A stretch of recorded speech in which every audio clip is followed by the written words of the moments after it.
Энэ өдрийн минь хүргэе Игэл телевизийн нээлттэй хэлцүүлгийг хэлж байна. Залуучуудын хөгжлийг төр бодлогоор хууль эрх зүйн орчноор яаж дэмжих вэ гэдэг сэдвийн хүрээнд бид ярилцахаар студидтэй залуучуудыг зочдыг бариад байна. Ингээд та бүхэнд зочдоо танилцуулъя. Баруун гартлаасаа танилцуулъя. Гүнж төвийг үүсгэн байгуулагч зөвлөх Ундрах хүрэлцэн ирсэн байна.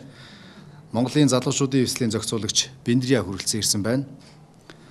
Замун хүүхэд залуучуудын газрын дарга Баттторж хүрэлцэн ирсэн байна. Залуучуудын хөгжлийн хөтөлбөрийн ажилтан Игч Жаргал хүрэлцэн ирсэн байна. Нийслэлийн залуучуудын хөгжлийн газрын дарга Сүхөөчр нар хүрэлцэн ирсэн байна. Орой минь хүргэе та бүхэнд. Сая 10 сарын 26-нд Улсын хурлын байнгын орон сас зохион байгуулаад залуучуудын хөгжлийг яаж дэмжих вэ гэдэг бас нэг хэлцүүлэг явсан л та төрийн ордонд. Тэр мэдээлэлээс ингээ харж байхад засгийн газрын түвшинд ер нь залуучуудыг төр хууль эрх зүйн орчинд бас яаж дэмжих юм бэ гэдэг үзэл баримтлалаараа ер нь дэмжиж байгаа юм байна гэдэг мессежийг авсан. Залуучуудыг дэмжиж гэдэг нь тухайн тэр нийгмийг хөдөлгөж байдаг 18-аас бид хуулийн хэлгээр бол 34 хүртэлх насны залуучууд тийм ээ. Энэ нийгмийн өөрчлөлтийг авчирч байдаг энэ залуучууд төр бодлоор энэ яаж дэмжих ёстой юм бэ гэдгээ хууль эрх зүйн орчинд их тодорхой болгоогүй байсан болов уу гэдгийг мэдээллийг бас олон нийт авах шиг болсон л та. Тэгэхээр 7 бүлэг 27 заалттай хуулийн төсөл боловсруулагдсан байна. Энэ хуулийн үзэл санаа нэр нь залуучуудыг хэрхэн яаж дэмжих юм бэ? Шат дараатай юм байна уу тийм? Ихтэй танилцуулаа явуучих бодлоо. 2016 оны Улсын хурлын 12 дугаар тогтоолоор хуучнаар хүүхдийн төлөө үндэсний газрын бүтэц үйл ажиллагааг өөрчлөөд гэр бүл хүүхд залуучдын хөгжлийн газар болгон өөрчилж үйл ажиллагааг явуулж байгаа. Ингэхлээр Монгол улс түүхэнд анх удаа залуучуудын асуудал эрхэлсэн төрийн захиргааны нэгжтэй болж байна гэсэн. Тэгээ өнгөрсөн магадгүй 90 оноос хойш хэдүүлээ төсөөлөд үзэхлээр яг энэ залуучуудын асуудал бол иргэний нийгмийн байгууллагууд, Монголын залуучуудын холбоо, Монголын залуучуудын эвсэл, Монголын оюутны холбоо гэдэг. За залуучуудтай холбоотой асуудлууд бол нөгөө салбар дундын зохицуулалтаар дээд боловсролын тухай багц хууль, боловсролын тухай багц хууль, хөдөлмөрийн тухай багц хуулиудад л залуучуудын асуудал орсон байсан. За өнөөдрийн байдлаар Монгол улс нийт 3 сая гаруй хүн амтайгийн 35.5% нь залуучууд. 3 хүн тутмын нэг нь залуу хүн байна гэсэн.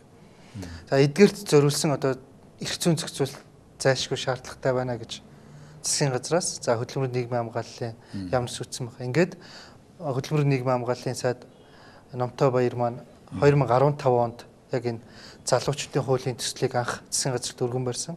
Тухайн үед хилцэгдэж чадлагүй явсаар байгаа энэ 16 онтой золгосон.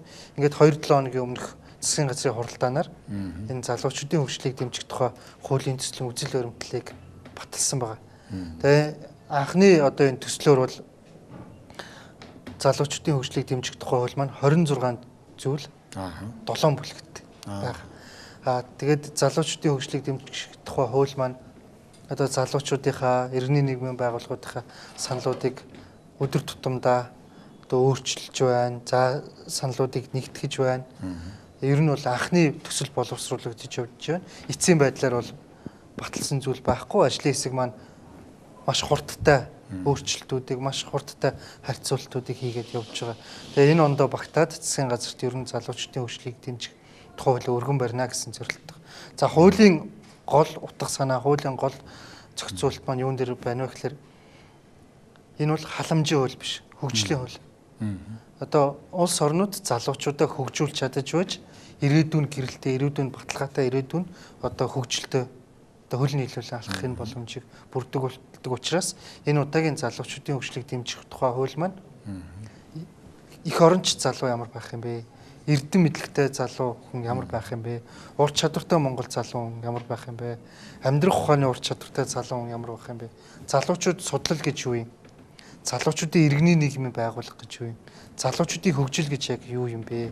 Тэгвэл энэ залуучуудыг дэмжиж байгаа төрийн болон төрийн бус байгууллагыг хэрхэн дэмжих юм? Төр залуучуудын өмнөөс ямар үүрэг хүлээх юм? Залуучуудад ямар дэмжлэг үзүүлэх юм? Энэ болгоныг одоо зохицуулахыг зорж байгаа юм хуулийн төсөл боловсруулагдаж явж байна гэсэн үг. Залуучуудын хөгжлийг эрүүл мэнд, боловсрал, аюулгүй орчин энэ бүхнийг бий болгоход хөрөнгө мөнгө шаардлагатна. Тэгэд энэ хөрөнгө мөнгөний асуудлыг яаж шийдэж байна? Анх энэ хуулийн үзэл санаа бол нэг сан байгуулах тухай явж байсан. Тэр нь өөрчлөгдсөн юм шиг байна те. Төсвөр дамжуулаад тэгвэл хөрөнгө хүч, эдийн засаг хүндрэлтэй байгаа үед энэ хуулийг хэрэгжүүлэхэд эдийн засгийн тэр хөшүүрэг нь ямар байх юм бол Сүхөөчр та энэ тал дээр хэлв. За төсвийн хувьд бол Манайх бол нийслэлийн засаг даргын харьяа хэрэгжүүлэх шагналыг нийслэлийн залуучуудын хөгжлийн газар байгаа.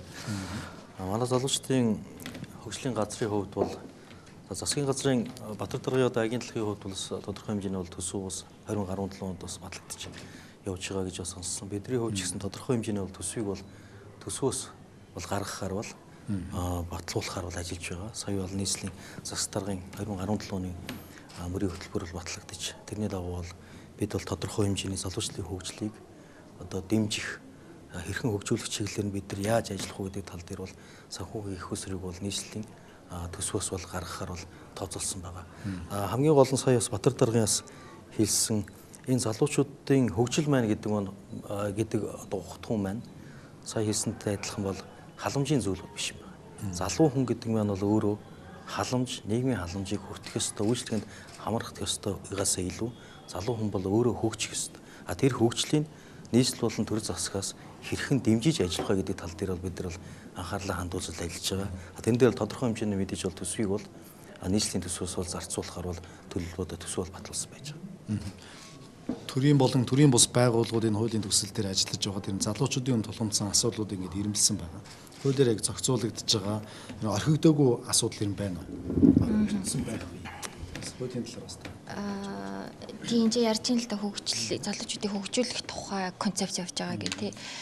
Гэхдээ залуучуудад тулгарч байгаа асуудлыг бид нэр шийдвэрлэхгүйгээр тэд нарыг яаж хөгжүүлэх вэ, чадваржуулах вэ гэдэг бас нэг ухтхан байгаа юм л да. Тухайлбал ихэнхдээ иргэний нийгмийн залуучуудын чиглэлээр ажиллаж байгаа байгууллагууд бол залуучуудад тулгамдж байгаа асуудлыг бид нар яаж шийдвэрлэх вэ, тэднэрт хэрэгцээ шаардлагатай байгаа үйлчилгээ, тэр тусмаа нийгмийн үйлчилгээ юу байна, тэрэн дээр нь бид нар яаж дэмжлэг үзүүлэх вэ гэдэг чиглэлээр илүү төлөвлөгөө ажиллаж юм л да. Тухайлбал манай байгууллага залуу эмэгтэйчүүдтэй ажилладаг байгууллага. Тэг зүгээр бисаа бодож суулаа л да.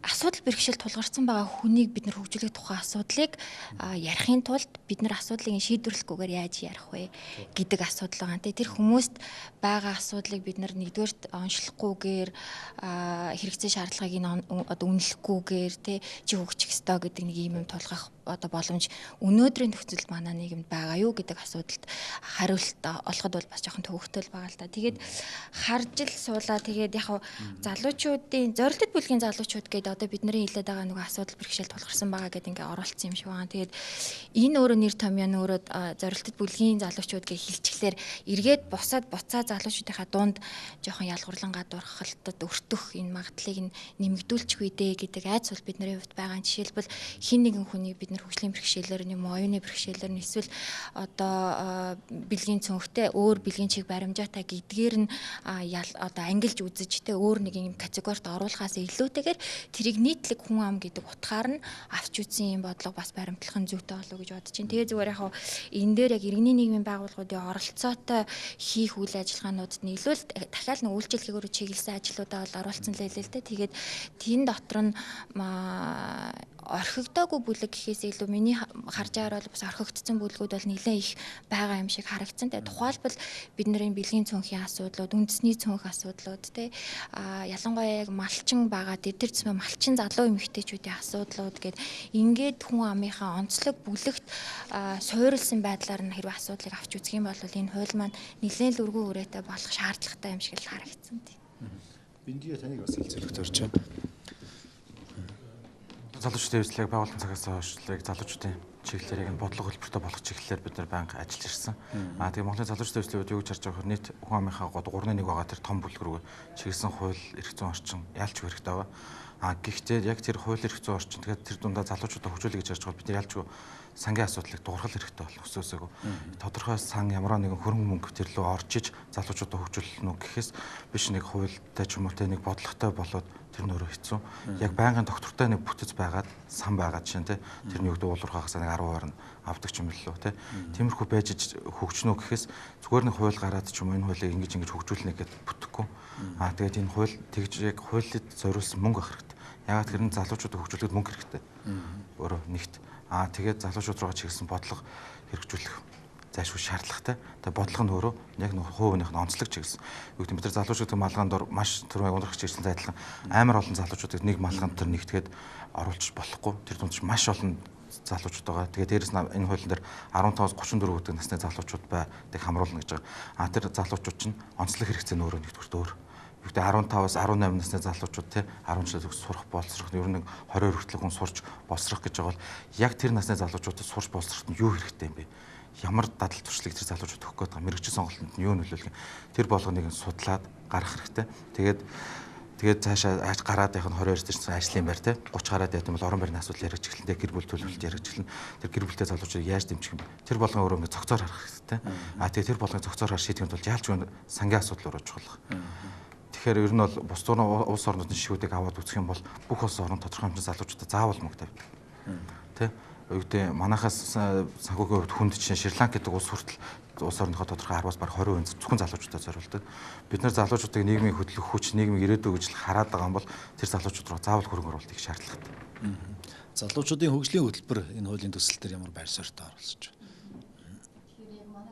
Үндэсний байгууллагын хүн амын сангийн залуучдын хөгжлийн хөтөлбөрийн хэрэгжүүлэгч байгууллагаар ажилладаг иргэний улсын төвөд байгууллага. Тэгээд яг энэ хөтөлбөр дээр 12 оноос хойш ажиллаж байхад бол ерөнхийдөө залуу гэдэг хүн чинь хүүхэд 35-аас дээш насныхан Игэл, Блумберг гэдэг энэ 3 сувгийг хэл үзээд байт юм л да. Мэдээ үзэж байгаа насны ангилал. Тэгэхээр нөгөө 20 хэдэн настай 10 эдээс 20 гэдэг орчим насны тэр залуучууд мэдээлэл тэр дүн шинжилгээ хийх байдал нь их асуудалтай харагддаг л да. Яг тэгэхээр нийгмийн сүлжээгээр явж байгаа сенсац маягийн мэдээллийг өөрийнхөө тийм мэдлэг болгож мэдээлэл болгож аваад байдгийг. Тэр нь эргээд бас залуучуудад мэдээлэл их асуудалтай очиод байна удаа л гэж харагддаг л да зөвхөн сэтгүүлч юу. Тэгээ та бүхэн яг энэ асуудал дээр нь хөрсөн дээр нь ажиллаж байгаа хүмүүс болохоор энэ хууль хэрвээ хэрэгжээд явах юм бол тэр мэдээлэл дээр нь зэгцтэй мэдээллийг өгөх тал дээр нь бас тодорхойлж ажиллах хэрэгтэй юм шиг харагддаг тийм. Зохицуулах асуудал мэдээллийн орсол гэж нэг айх төр юм бий болчихлоо та. Бидний үеийг бодвол одоогийн залуучууд маш их мэдээллийн шуурган донд. Одоо оюутан залуучууд төсөр явах маань эндээс яг аль нь зөв зүйтэйгээ одоо анализ хийж авах их хүндрэлтэй байгаа. Одоо жишээ нь нийт одоо Монгол улсын Android гар утас хэрэгжилж байгаа одоо хүмүүсийн 80 орчим хувь залуучууд. Тэгээ дийлэнх. Тэгээ энэ залуучуудын дийлэнх нь зөвхөн Facebook, Instagram руу л ордог. Гар утаснасаа news image гэдэг юм уу, Eagle image, Today image гэж ордоггүй. Зөвхөн Facebook, Instagram руу л ордог. А гэтэл энэ Facebook болон Twitter, Instagram-аар яг аль бие усны их сурвалжийн мэдээлэл хитэн өвнө вэ гэдэг бас өөр асуудал. Одоо саяхан нөгөө захим ертөнцид гарсан шүү дээ. Хүүхдээ нэг шил архиар солих гээд явж байгаа өвөө байна. Тэ таарчлаа гэл хин нэгэн шууд пост оруулсан. Гэтэл тэр тийм биш байсан те. Гэвч яг энэ нөгөө мэдээллийн шуурга маань өөрөө их аюултай учраас энийг зөв зөвхөстэй юм голдролд оруулах зохицуулт заашгүй шаардлагатай байна. Тэгэд одоо залуучууд маань бас ихтэй сургууль төгссөн залуучууд ч гэсэн ажиллах хайхтаа яг хөдөлмөрийн төв ирж дээр очиж ажиллах хайдаг. Сонин зар мэдээч гэдэг юм уу, шуурхай зарч гэдэг юм сонноос зар хайдаг. Гэтэл яг нөгөө жинхэнэ ажил олгогч эзэд бол одоо хөдөлмөрийн төв иржэд төрийн захиргааны байгууллага за эсвэл бизнесийн байгууллагууд одоо өөрсдийн сайтаараа дамжуулж, аль бие усны сайтаараа дамжуулж ажлын байр зарладаг.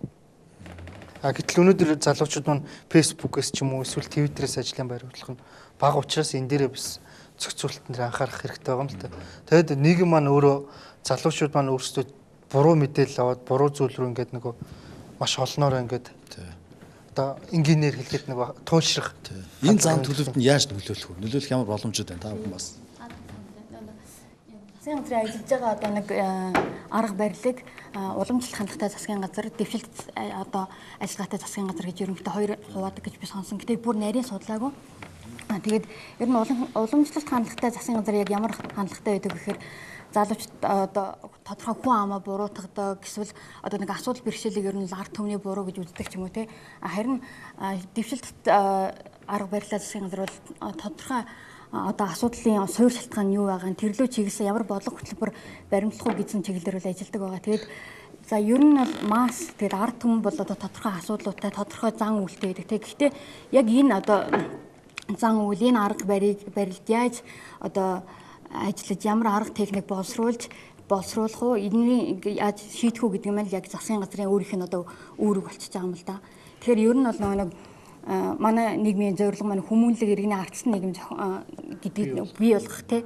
Тэгээд тэрэн дээр одоо яг одоо энэ хуулийн зорилт бүлгийн нэг нь би өөрөө бас байгаа. Залуу хүнийхээ хувьд яг энэ насны бүлгэр нь аваад үзвэл яг нэг 10 жил бол би яг энэ хуулийн дотор амьдрах юм билээ.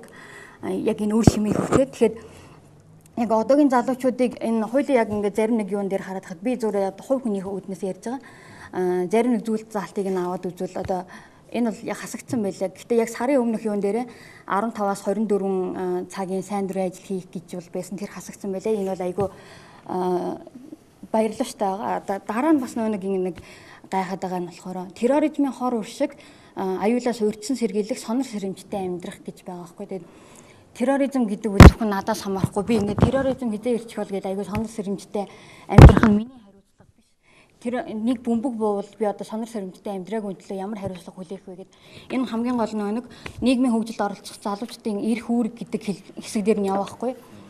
Тэгэхээр тодорхой үүргийг хүлээлгэж яана гэдэг бол дараа цаана хариуцлагын асуудал яригдана. Тэгэхээр би өөрөө ингээд сонор сэрэмжтэй амьдраагүй гэдэг үүргээ биелүүлээгүй тохиолдол одоо чи өөрөө сонор сэрэмжтэй амьдраагүй төлөө одоо яах вэ гэсэн хариуцлага би өөрөө хүлээсэн гэдэг жоохон гайхаж байгаа.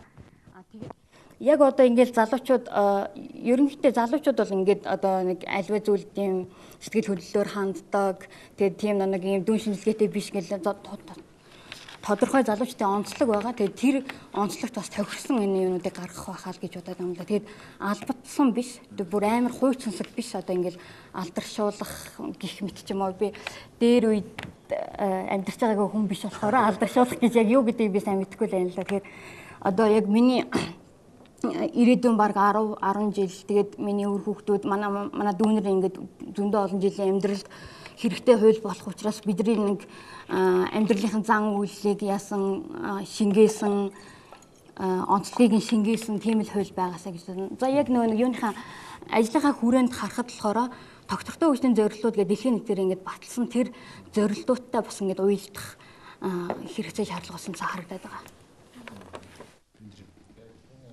Тэгэхээр нөгөө нэг гурван тал зөвлөл гэдэг аймаг дүүрэг тэгээд улс дэх энэ яг дүүргүүд дээр байгаа тэр залуучууд маань яг юу хийх вэ гэдэг зүгээр миний яг зүрх бодлоор бол залуучуудын яг нэг асуудлын суурьшилтгааныг судалдаг. Тэгээд тэр зөвлөл маань өөрөө тэр суурь яг орон нутгатаа л хэрэгжиж байгаа шүү дээ. Тэгээд Аранга аймаг Арангаад байгаа залуучуудаа суурьшилтгаанаа судлаад тэгээд эргээд тэрийг шийдвэрлэх төсвийнхээ хуваарлтыг хийдэг болвол энэ яг тэр нэг гурван тал зөвлөмийн ажиллахад илүү хялбар тэгээд оновчтой болов гэж миний хувьд хараад байгаа. Зүгээр тэгээд түрүүний хэлсэнчлэн нөгөө нэг алдаршуулах гэд ярьжсэн зүгээр яг нөгөө цагийн ажил юм уу эсвэл сайн дурын ажлыг энэ дээр маш сайнаар оруулж хэрэгтэй байгаа.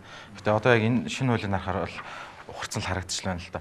Зүгээр их Монголын залуучдын хөгжлийн хувьд харахаар бол сайн дурын ажил хийж байгаа залуучуудын цагийг үнэлдэг, өөрөө гэрдээчүүлдэг. Тэгээ дээрэс нь яг сургуулаа төгсөө ажилд орлоо гэхэд тэрийг туршлага гэж авч үздэг болвол өөрөө нь маш зүг байгаа. Яг тэр залуучууд маш олон залуучууд сайн дурын ажил хийдэг. Амар экспресс цуглуулсан, амар туршлагатай болсон байдаг тэр залуучуудаа. Гэхдээ ажлын байрнаар гарангууд дөнгөж 4 жил юу сурсан нөгөө л кофе зөвлөгдөг. За яг тэр тэ ингээд үеуд ингээд явдаг те. Гэхдээ тэр залуучууд яг одоо юу гэдэг тэр залуу ийм туршлагатай шүү гэд үзүүлдэг. Угаасаа нэг сайн дурын ажлыг нэг гэрчлэгээч сертификат өгч байгаа шүү дээ. Яг тэр болгон дээр үнэлүүлээд тэрийг ажлын турш болоод үнэлүүлээд энэ үн чинь 4 жил сурахтаа нэг те сурхаасаа гадна ийм туршлага цуглуулсан юм байна гэдгийг өөрөө үнэлүүлээд тэрийгээ бас аваа явуулдаг бол аюу зүйтэй байгаа. Тэрнээс шүү зүгээр сайн дурын ажил хийсэн гэд алдаршуулаад байвал утгагүй те. Тэгэхээр энэ дээр бол байгаар бол хороо дүр цаг дарга нь алдаршуулна гэж байгаа. Гэхдээ юу гэдэг тэр хүн сайн дурын ажил гэж чинь би өөрөө зүрх сэтгэлээ гаргаад сайн дурын үндсээр очиж хийж байгаа ажил болохоос биш би ямар нэгэн шагнал гавьяа шагнал авах гэдэг тэр ажлыг хийгээгүй шүү дээ. Тэгэхээр тэр хийж байгаа ядаж тэр сайн дураар хийсэн ажил тэр цагаа үнэлүүлдэг л байх хэрэгтэй. Миний хувьд л тэгж харагдав. Нэгэн тав дээр сайн дурын ажлыг бүртгэх үнэлэмжийг нэмэгдүүлэх ажлын туршлага тооцох гэсэн тогтолцоог бий болгоно гэдэг заасан байж байгаа. Ажлын туршлага гэж тооцох юм байна. Тийм тийм тооцох гэсэн. Тэгэхээр хэрвээ хууль батлагдах юм бол сайн дураар ажиллаж байгаа залуучууд байна. Гэхдээ энэ одоо бүртгэлээ яаж явуулах вэ гэдэг дээрээс яг дараа нь тэгээ журмаар нэг тодорхой хэмжээний зохицуулт явагдах. Миний хувьд бол яг манайх бол нийслэлийн залуучдын хөгжлийн газар гэдэг дээр сая засаг даргын өөрөөр ингээд бас бид нэр цас цэвэрлж үзлээ л дээ. Би бол нэг хайхтар хар багтаа 4-5 дахь ангидал цасны цэвэрлэгэнд гарч ирсэн болохоос тэрнээс хойш одоо сүүлийн 25-6 жилээр ерөөсөө цас цэвэрлж үзээгүй. Саягийн засаг дарга тийм өөрөө гаргаад заяар нь хэдүүлээс ч гэсэн адилхан цас цэвэрлээд гараад үзэхэд 3 цаг хас 23 хэм дотор байхад бол цасаа цэвэрлэлээ. Тэгэхэд бол ерөөсөө тэр хурцыг бариад 3 цагийн турш зогсолтгүй ажиллахад бол огт дараагүй байж гэртээ ажиллаад арчаад харих үед бол үнэхээр хүүтэн байна гэдэг юм дэрсэн. Тэгэхээр нийгмийн сайн сайхны төлөө хүн ажил хийж явахд бол үнэхээр нэг зүрх сэтгэл дотор бол өөрийн их галт үрэлцдэг юм шиг байна. Өөрөөр ирэхгүй бие организм хүч харгалаад хоол идээгүй байхад л өглөөнөөс ахвал өдөөс хойш 3 цаг хүртэл одоо шилбэл 3-4 цаг цас цэвэрлээд явж байхад үнэхээр урамтай юм билээ. Тэгэхээр энийг бол зайлшгүй урамшуулах хэрэгтэй юм байна. Алдаршуулах гэдэг бол яг би хувь хүнийхээ хувьд бол ингэж бодож байна. Олон нийт таниулах гэдэг утгаараа. Жишээлбэл Сүхбаатар гэдэг хүн нийгмийн сайн сайхны хөтөлбөр өвлийн цаг цасыг одоо юу гэдэг 50 цаг цэвэрлэлсэн өөрөө сайн дураараа хог байгаль орчноо хамгаалсан ууланд очиод нэг хэдэн хог түгээд тэрийг хогийн савнд хайцсан гэд энэ болгоныг тодорхой хэмжээгээр манай нийслэлийн хувьд бол миний цаашдын хэтийн зорилго бол нийслэл сайн дурын ажил хийсэн сайн санааны үйл хийсэн залуучуудыг бид нар дата базтай болгоё гэж боддог. Тэрийг мэдээж бид нар ганцаараа төр гэдэг бол улс орныг хөгжүүлж авч явахад бол төр ганцаараа бол дийлэхгүй. Тэгэхээр одоо нийгмийн сайн сайхны хөтөлбөр ажиллаж байгаа төрийн болон төрийн бус байгууллагууд залуучууд сайн дураар ажиллаж байгаа энэ олон бүх хүмүүстэй хамтраад тэр зохион байгуулж байгаа энд нь оролцсон залуучуудын Монголын залуучдын эвслийнх нь бүртгээд манад ирүүлвэл бид нар тодорхой хэмжээр төрийн байгууллага гэдэг талаас нь энэ хуулийнхаа дагуу бид нар бүтгэлээ явуулаад за энэ залуу оюутан байх цагтаа 400 цагийн сайн дурын ажил хийсэн байна. Цэрэгт яваад ирсэн хоёр залуу хоёулаа өрсөлдөж байхад сайн дурын ажил 400 цаг хийсэн илүү давуу эрхийг эдэлж төрийн албанд ордог ч юм уу эсвэл ажлын байранд сонгох ийм боломж болцоог би бол алдаршуулах гэдэг талаас нь тайлбарламаар байгаа хөвгний хувьд. Мэдээж энэ хуулийн төсөл дээр бол бас юун талаас нь яа тайлбарсан мэдвэхтэй. Хоёрдугаар хуулийн дээр ч гэсэн би ч гэсэн өөрөө иргэн хүний хувьд одоо зарим хуулийг уншихаас ойлгомжгүй санагддаг. Тэгэхээр иргэд бид нар бол хуулийн бидлэг тодорхой хэмжээгээр бас юм хязгаарлалт байдаг болохоор төрийн байгууллага энэ хууль тогтоож байгаа байгууллагууд бол хуулийн талаарх тайлбарыг олон нийтэд нэлээд сайн хийх ёстой юм болов уу гэж бодож байгаа. Тийм болохоор бид нар ч гэсэн нийслэлийн хүрээнд бол засаг даргын яг чиглэлийн дагуу бидний энэ хорт зуршил, гэмт хэрэг гэж юу вэ? Хууль хяналт гэж юу байдгийг, яаж одоо шүүхийн шийдвэр гардгийг, ямар үед хам хэрэгтэн болдгийг, ямар үед гэмт хэрэгээс урьдчилан сэргийлэх гэсэн ийм сурвалж семинаруудыг бол зохион байгуулалт чиглэл авсан байгаа. Энийг бид нар эх оны шууд 1 сараас эхлүүлээд 6 сарын хугацаатаар аян зохион байгуулаад шүүхийн байгууллагууд болон хуулийн байгууллагууд хамтар зохион байгуулах гэж бодож байгаа. Тэгэхээр ер нь бол яг залуу хүний хувьд би бас бодоод байгаа юм. Энэ хуулийг сая Батбар дарга бол хэлсэн. Энэ бол халамжийн хууль биш. Залуучдыг хөгжүүлэх, дэмжих мэдээж одоо сая ундрахын таны хэлснээр бас энэ асуудал нь юу байгаа гэдгийг олох гэж маш их хичээсэн бас одоо гаргалгаануудын тусгасан байлээ. Мэдээж бүх асуудлыг бол бид нар шийдэлж чадахгүй байх.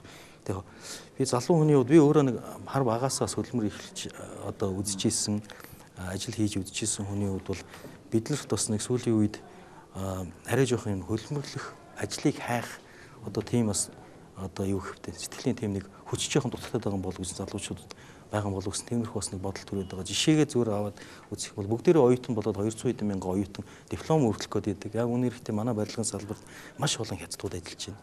Бүгднээс алдсан солонгос ардуусаас гээд 3500 барилгын нарийн мэргэжлийн инженерүүд ажиллаж байна. Энд 40 олон Вьетнам засрын газрууд байна. Солонгос хятад хоолны газрууд байна.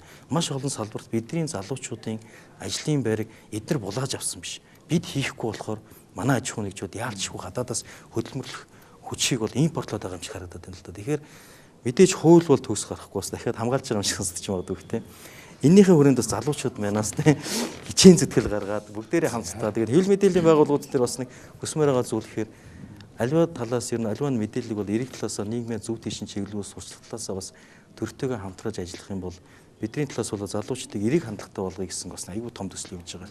Энийг бол бид нар хэвлэл мэдээллийн байгууллагуудаа хамтарч ураа гаргаж замын хөдөлгөөнд орохдоо сигналтахгүй, эмнэлгийн хажууд байхдаа сигналтахгүй, хогоо хаяхгүй, олон нийтийн газар тамхитдаггүй ийм ураа сурчлагуудыг хамт зохион байгуулах гэсэн хүсэлтэй байгаа. Тэгэхээр бас энэ завшааныг ашиглаад та бүхэн энэ талаас саналаас илэрхийлжлээ. Тэгээ баярлалаа иргэний нийгмийн байгууллагуудад их нээлттэй хандж байгаа явдал. Тэгээд түрүүний нөгөө таны асуусан таны хэлснээр зүгээр нэг юм тодруулаад хэлэхэд нөгөө бирж дээр очиж залуучууд хөдөлмөр хайхгүй нөгөө ажлын байр хайхгүй ингээд сонингоо зар яагаад бирж дээр очихгүй байгаа юм бэ гэдэг бид нэр судлах хэрэгтэй байхгүй яагаад залуучууд очихгүй мэдгүй байна уу тэнд очихоор худлаа гэж бодож байна уу итгэл үнэмшилгүй байна уу үнэхээр тохиосон ажлын байр байхгүй байна гэж бодож байна уу нэгдүгээр тэгэхээр хамгийн гол нөгөө инх жаргалын төрөний хэлэх гээд байгаараа уялдуулбал бид нар нөгөө залуучууд өөрсдөө тэхгүй байна гэхээс илүүтэйгээр яагаад залуучууд тэхгүй яагаад залуучууд мэдээ үзэхгүй байгаа юм те тэгвэл залуучуудын тэр онцлог тохирсон байдлаар бид нар мэдээлэл яаж хүргэж болох юм бэ гэдэг дэвшилтэд нөгөө инновац биднэрт хэрэгтэй байхгүй. Тэгэхгүйгээр залуучууд зориулсан мэдээлэл багахгүйгээр зөвхөн одоо юу гэдэг нь 30-аас дээш насны мэдээ үздэг юм чинь ингээд тэднэр зориулсан мэдээлэл хийгээд ингээд залуучууд үзэхгүй байна гэд яриа суугаад иж бас болохгүй байх л та.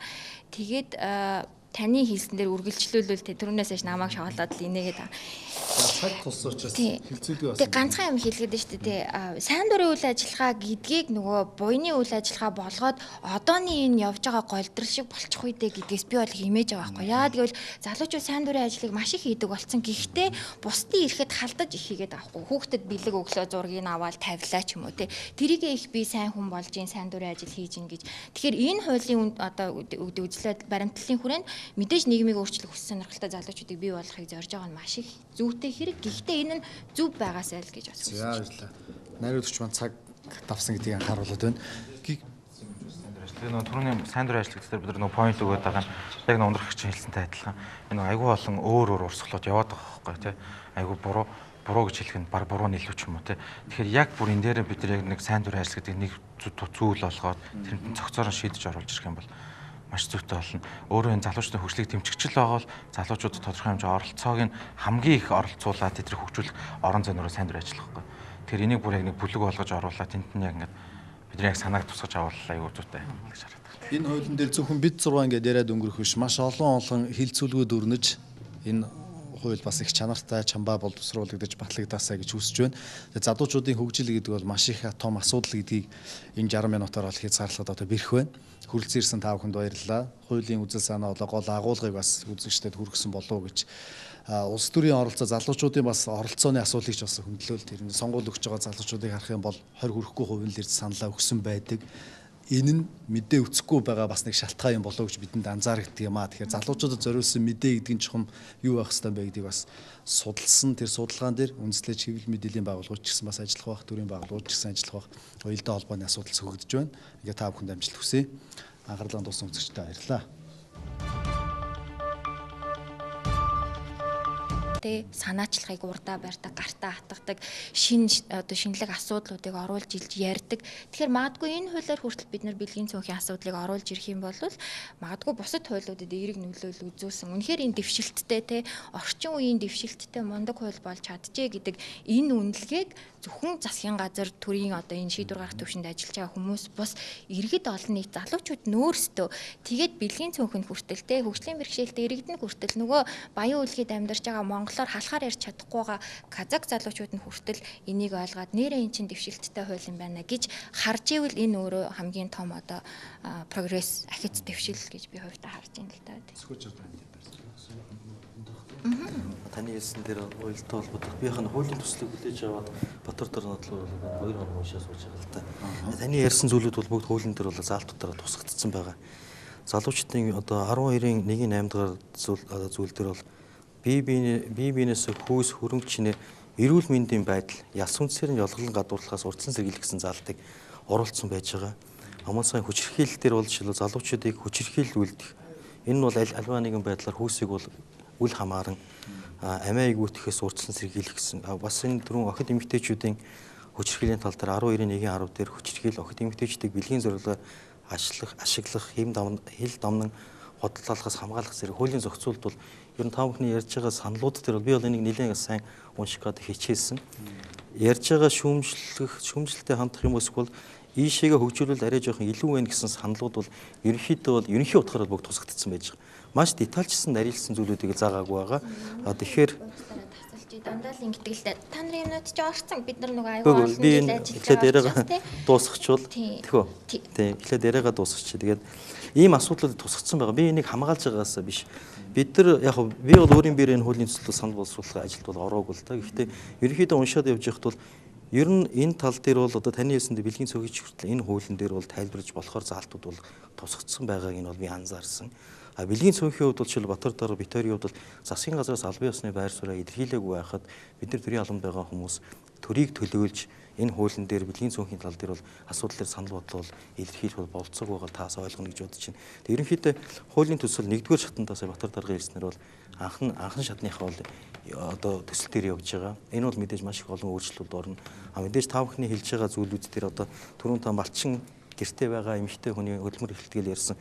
Энэ дээр ч гэсэн малчин одоо залуучуудын асуудлыг яа дэмжих вэ гэсэн заалтууд орцсон байж байгаа. Мэдээж хууль гэдэг бол бүх юмыг бол хамгаалж чадахгүй. Гэхдээ ерөнхийдөө бол болдлох чинээгээрээ чадхадахаар бүх талаас нь энийг бид нар бол хамруулахын төлөө бол ажиллаж байгаа. Нийслэлийн хүрээнд бид нар бол нийслэлийн 9 төрлийн оролцоотой 96 залуучуудын төрийн болон төрийн бус байгууллага нийслэлийн агентлагт ажиллаж байгаа залуучууд, эрүүл мэндийн байгууллага, бэлгийн цөөх гэхэд маш олон залуучууд цуглуулаад бид хилцүүлэг хийсэн. Тэр хилцүүлгэн дээр гарсан бүх саналуудыг бид нэгтгээд засгийн газрын агентлаг, хүүхд залуучууд, гэр бүл бүх залуучдын хөгжлийн газар бидний саналыг уламжилсан байгаа.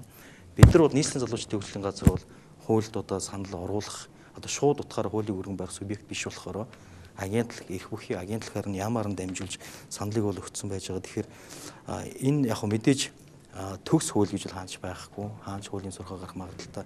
Гэхдээ бол энэ хуулийн төслийг бол яг би өөрөө хууль тогтоох төрийн дэд байгууллагын хамгийн газар 3 жил ажиллаж ирсэн урд нь хуулийн төслүүдийг бол уншиж байхад бол миний урд нь уншиж ирсэн хуулиудтай харьцуулахад бас их боломжийн олон салбарыг хамарсан тиймэрхүү төсөл болсон байна. Мэдээж энэ дээр бол түүхий бол зүйл орхигдсон зүйл байхыг бол үгүйсэх аргагүй гэж бодож байна. Гэхдээ ер нь бол нэлээд залуучуудын хөгжил гэдэг талаас нь харахад бол халамжийн хууль шиг биш юм бэ. Залуучуудын хөгжигт нь хэрхэн дэмжих үү? Юу нь хэрэгтэй вэ? Яаж дэмжүүл энэ залуу яг өөрийнхөө хүчээр нийгмийнхаа харилцаанд зөв оролцох болцоотой байна гэдэг талаас нь маш их олон зүйлүүдийг тусгасан байна. Нийслэлийн залуучдын хөгжлийн газар ч гэсэн засаг даргын Сундын Батбол нийслэлийн засаг даргын бүрийн хөтөлбөрт бид нэр тусгасан зүйлүүдийг энэ дээрс эргээд харахад бол энэ хуулийн дээр маш олон зүйлүүд бол давхцаж байгаа зүйлүүд байсан. Өөрөөр хэлбэл нийслэлч гэсэн энэ хуулийн хүрээнд энэ хуулийг батлагдахаас үл хамааран залуучдын хөгжлийн тал дээр бол маш их анхаарлаа хандуулж ажиллаж байгаа. Засаг даргын нийслэлүүд ийм бүтцийг байгуулна гэдэг бол залуучдын хөгжил бол анхаарлаа хандуулж ажиллаж байгаа гэдэг одоо нэг илэрэл юм гэж хэлмээр байна. Тийм болохоор одоо яриагаа цэгцлүүл хууль бол мэдээж төгс хуулийн төсөл гэж бол байхгүй хэдий ч та бүхний санал бол энд бол тусгацсан байгаа гэх. Тусах бол тийм нээлттэй байгаа. Хоёрдугаар яг зүгээр хуулийн төсөлтэйгээ сайн танилцчвал энэ дэр бол аюу гой сэдвүүд их гарцсан байгаа. Тэгээ тэрэн дээр одоо тусгатаагүй байгаа юм шиг ингээд илэрхийлэхээр буцаад энэ чинь олон нийтийн хэвлэл мэдээлэлээр гарч байгаа болохоор энэ дээр ингээд заасан байгаа заалт зүйл бисаар 12-1-10 гэж заалаа л тасаа. Миний зүгээр ингээд санаж исэн хэдэн заалтуудыг сонирхол татсан заалтуудаа тэмдэглэсэн байсан үү тэр бол одоо ундрах таны хэлсэн зарим одоо бас ингээд энэ талаас байгуул зүгээр юм гэсэн заалтууд нь орцсон байгаа болохоор яг энэ дэр тусдаагүй сэдвээ бид нар хүндүүл бас илүү сонирхолтой маш их олон санаанууд шинээр орж ирэх болов гэж бодож байна. Мэдээж төр бол үргэлж иргэдийнхэн дуу хоолойг сонсох ёстой. Бид нар бол төрийн албанд байж байгаа залуучдын хувьд бол та бүхний хэлж байгаа үг өсөг болгоныг тэмдэглээд төрийн бодлогот бол болцоо хэмжээг нь бол хэрэгжүүлэх чиглэлээр нэвтрүүлэх чиглэлээр бол ажиллах ийм үүрэгтэй гэж бодож байгаа. Баярлалаа. Тий би юм айлж тий. Ер нь өнөөдрийн хилцүүлгийн үр дүнд бол бид нар бодохдоо энэ хуулийг өшөө сайн хууль болоосоо гэдэг утгаар нь иргэний нэгэн байгууллагуудыг төглөөлж бид гурав оролцоод сайжруулах тал дээр нь санал хэлж байгаа гэж би өөрийгөө ойлгож байгаа. Тэ шүүмжлээгүй. Тэ өшөө илүү энэ асуудлуудыг нь тусгацсан байвал өшөө илүү сайн болох юм болоо даа л гэдэг бидний зүгээр муухар санаа байж магадгүй л тэ. Гэхдээ хуулийн төсөлтөөгөө танилцаагүй биш бол танилцсан. Бид нар өөрсдийнхөө боловсруулсан бидний өгж байгаа санал бол энэ байна л та хэрэг та өөрөө танилцуул тэ. 18 төрлийн бас байгууллагууд оролцоод бид нар бүтэн өдрийн турш хилцүүлэг хийгээд харамсалтай нь хуучин хувилбар дээр нь санал хураацсан байсан юм байлээ. Гэхдээ Батбаш даргын хэлж байгаагаар бол саналууд нэмж орох байх тий. Тэгээд яг манай төрийнхэнд нэг ийм хандлага байдаг юм шиг санагдаад тий. Тийм бид нар хийж байгаа, оруулж байгаа, мэдж байгаа танаа бүх юм чи энэ байгаа л гэдэг байхгүй. Тэг яг жишээлбэл хүсээд байгаагаар мань байгаа мó гэхээр дандаа ингэ нэг юм даалт дутган дотор оруулсан тий. Яг цаана нь яг юу хэлэх гээд байгаа нь ойлгомжгүй, ард иргэдэд бас ойлгомжгүй. Бид нар чинь өөрсдөө иргэдийн л төлөөлөл шүү дээ. Тэг орцсон байгаа л гэдэг хэрнээсээ. Тэг энэ хандлагаасаа биш илүү энэ нөгөө иргэний нийгэмд байгаа залуучууд гэдэг чи өөрсдөө дахиад бид нар капитал шүү дээ тий. Энэ нийгмийн нэг хөрөнгө байхгүй. Энэ хөрөнгийг зөв зүйтэйгээр ашиглаад ингээд хамтраад энэ хуулийн төслийг харин илүү сайжруулвал зүгээр юм болов уу гэж би хувьдаа бодож байна. Тэрнээс биш таны санаануудыг би бол шүүмжилж байгаа юм бол биш тий. Өөрийнхөө саналыг хэлж байгаа шүү. Энэ бол нэг хууль батлагддаг нэг нийтлэг шүүмжлэлтэй тал нь тэр байдаг л та тий. Бид төрийн бус байгууллага хувийн хвшлээс бол саналыг нь авч байгаа л гэдэг. Яг 76 коноптерал батлахаар нөгөөх нь одоо нийгмийн яг улс нийтийн анхаарлыг татж байгаа хэд хэдэн хуулийн төслүүд байна л да. Хэвлэл мэдээлэлээр гэр бүлийн хүчирхийлэлтэд тэмцэх тухай хууль. За одоо ингээд гэр бүлийн тухай хууль. За ингээд залуучдын хөгжлийг дэмжих тухай хууль. За ундрахын хэлсэн саналууд дээр би бас санал хэлэхэд энэ гэр бүлийн хүчирхийлэлтэд тэмцэх тухай хуулийн төсөл төр яг энэ хүчирхийлэлт өртсөн эмэгтэйчүүдийг хамгаалах яг залуу хөгшин гэж ангилахгүй л дээ. Ер нь хүчирхийлэл өртсөн бол хүчирхийлэлт өртсөн эмэгтэй өсвөр насныхан хүүхэд за эсвэл тэр хүчирхийллийг одоо үйлдээд байгаа субъект тий заавал эрэгтэй хүн биш те эмэгтэй ч хүн байхыг хүсэв. Эдгээрт зориулсан одоо жишээ нь хүчирхээлтэй тэмцэх тухай хуулийн дээр хүчирхийлэл одоо үлдэж байгаа үйлдэгчийг 14 хоног албатан сургалтанд хамруулна гэж тий. Гэх мэтчлийн хуулийн заалтууд байгаа. Манай залуучдын хөгжлийг дэмжих тухай хууль бол аль болох давхцахгүй тий. Тухайн хуулиудтай давхцал бий болохгүй байх талаас нь анхаарч байна. За тэгээд та бүхэн маань гол нь яг хөгжлийг дэмжих тухай хууль байгаасаа гэдэг тэр иргэний нийгмийн байгууллагууд залуучууд бүгдээрээ санал нэг байгаа. Бид бүхэн бол ажлын хэсэг хуулийг бол бид батлахгүй. Хуулийг баталдаг одоо 76 их хурлын гишүүн маань батлна. Бид бүхэн аль болох л одоо залуучуудын асуудалд тулгамдж байгаа асуудлыг шийдвэрлүүлэх, залуучуудад хэрэгцээтэй байгаа зүйлүүдийг шийдвэрлэх тал дээр залуучуудаасаа иргэний нийгмийн байгууллагуудаас санал аваад өргөн барина. Тэгээд энэ хууль маань хэд хэдэн шат дамжлагаар хилцэгдэнэ. Байнгын хороо, за 4-5 удаагийн хурлын хилцүүлэг гэдэг энэ болгоноор хилцүүлэгдэх учраас яг аль болох гасагдахгүй, аль болох зогсохгүй, аль болох гацхгүй хуулийн төслийг одоо хамтарсан ажлын хэсгийнхэн маань одоо баталж явуулахыг одоо хичээнэ. Зөвхөн залуу өнгөлтгөө одоо эцэг эхчүүд, залуучууд, өсвөр үеийнхэн маань яг энэ хуулинд одоо хуулийг хаанаас авч танилцаж болох вэ гэд нэгт асуух байх. За манай гэр бүл хүүхд залуучдын хөгжлийн газраас залуу хүн цэг юм гээд сайтыг ажилуулдаг. Энэ сайтн дээрээс яг энэ хуулийн төсөлтөд одоо хамгийн сүүлийн байдлаар 12 сарын 6-ны байдлаар бид нэр өнгөрсөн 7 хоногт оруулсан байгаа. Ингээд саналуудаа аваад ажлын хэсэг шинжиллээ гээд залуу хүн цэгийн сайт дээр өөрчлөлтүүдээ тэр тухай бүрийд нь тавиад байна. Тэгээ комент хэсэг дээр нь та бүхэн маань одоо залуучууд санал сэтгэлээ оруулж болно. За мөн манай гэр бүл хүүхд залуучдын хөгжлийн газар руу цаасаар хөргүүлж болно, шуудангаар хөргүүлж болно. За мөн манай гэр бүл хүүхд залуучдын хөгжлийн газрын 51 26 2109 гэсэн дугаараар хөргүүлж болно. За манай гэр бүл хүүхд залуучдын хөгжлийн газрын албан ёсны пэйж хуудас байгаа энэгээр хөргүүлж болно. Гэх мэтчлэн саналуудаа өгүүлж болно. Бид нэр энэ болгонд аль болох шинжилгээг хийгээд дараачийн нэг зүйл маань бид бүхэн бас би яг мэрэгжлийн бус учраас сайн мэдэхгүй байна. Одоо энэ нэг салбар дундын зохицуулалт гэдэг их чухал зүйл байгаа. Одоо хөдөлмөрийн тухай багц хуулинд яг энэ залуучдын хөдөлмөр эрхлэлтийн талаар яаж туссан байгаа, эрүүл мэндийн асуудлаар яаж туссан байгаа. Энэ болгоныг нөгөө ажлын хэсэг маань яамд болгоноос одоо хамтарсан одоо энэ ажлын хэсэг маань тухай бүрдээ ингээд судлаад яваад өөрчлөлтөө хийгээд явах боломжтой ийм зүйл байгаа. За дараачийн нэг зүйл маань төр засгийн зүгээс залуучууд руу анхаарч байгаа. За энэ би бас хэлье гэж бодож ирсэн залуучуудын оролцоог дэмжих гэдэг 4 бүлэг дээр байгаа. За 14 дугаар зүйл дээр залуучууд хэрхэн одоо үзэл бодлоо илэрхийлэх вэ? Яаж хандах вэ гэдэг залуучуудыг мэдээлэлээр хангах асуудлыг төрийн захиргааны байгууллага өөрөө анхаарч ажиллана. Гол нь залуучууд маань өөрсдөө оролцох хэрэгтэй. Шийдвэр гаргах төвшөнд дуу хоолойгоо хүргэх хэрэгтэй. За дуу хоолойгоо хүргэсэн одоо энэ санал сэтгэлээ илэрхийлсэн тохиолдолд энэ саналыг бодит ажиллах асуудал нь одоо манай 21 аймаг нэгслэл 9 дүүргийн манай харьяа газруудын одоо эрхэлсэн асуудал болж байгаа. Ингээд нэгтгэхтэй төрийн байгууллагын асуудал болж байгаа. За ингээд дараачийн нэг зүйл маань залуучуудын хөгжлийн үндэсний зөвлөл. За улсын хэмжээний үндэсний том зөвлөлийг бол ерөнхий сайд ахлана. За аймаг дүүргүүдийн тухайн аймаг дүүргийн засаг дарганаар ахлуулсан залуучдын хөгжлийн зөвлөлүүд ажиллана. За мөн одоо улсын их хурлаас жил бүр яг энэ залуучуудын хөгжлийн хөтөлбөр үйл ажиллагаанд зориулсан одоо санхүүжлэх төсвийг баталгасан байна гэдэг ингээд улсын их хурл ямар чиг үүрэгтэй байх юм, засгийн газар ямар чиг үүрэгтэй байх юм. За төрийн захиргааны байгууллага, төв байгууллагууд ямар чиг үүрэгтэй байх юм. За хэрэгжүүлэгч одоо агентлагууд ямар чиг үүрэгтэй байх ингээд энэ болгоныг аль болох бид нар ингээд үүрэгжүүлэхийг хичээж байгаа. Магадгүй дутуу орхигдсон зүйл байх юм бол манай иргэний нийгмийн байгууллагууд маань, залуучууд маань, төрийн захиргааны байгууллагууд маань саналаа одоо тухай бүрд нөгөөд явах бахаа гэж бодож байна. Тэгээд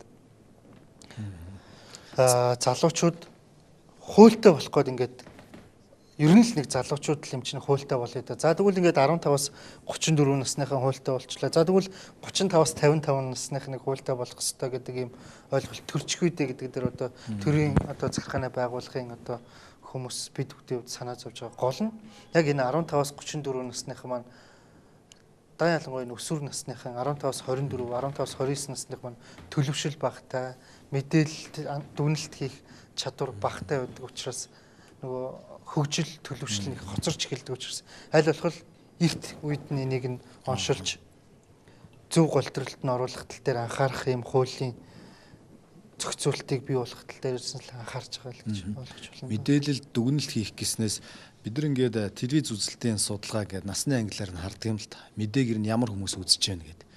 Яг одоо бидний энэ бас мэдээний нэг хэлбэр явж байна. 30-аас дээш нас